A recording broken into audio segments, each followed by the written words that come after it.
up, Leaderboard? Hope y'all are doing well. Seth Taylor here from Seth Taylor Coffee. I submitted a coffee this month for Leaderboard, and we're going to talk about it. The coffee I submitted was a decaf coffee, and I think visually you should be able to, or I find I am able to identify a decaf fairly easily. They have a bit of a different tinge to the color of the beans, and I find that visually it's easy to identify a decaf. I'd say the second thing I identify with this coffee is that it is a natural processed coffee. I think visually you can tell that it's a naturally processed coffee. So right off the bat, I know it's a decaf, I know it's a natural. Then I'm gonna jump into the tasting.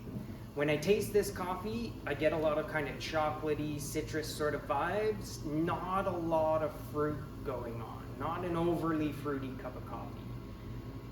That would clue me into maybe it's a natural from a country that produces naturals that aren't very fruity. My first thought when I think about that is Brazil.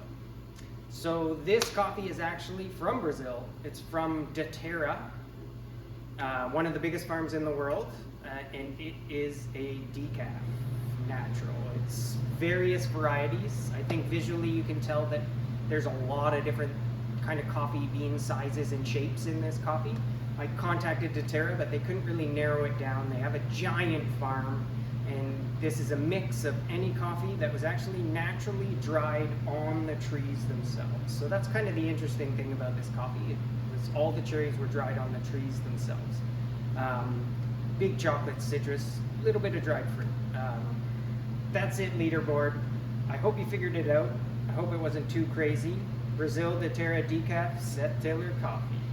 Hope you had fun doing this round on Leaderboard, and I hope to see you again soon.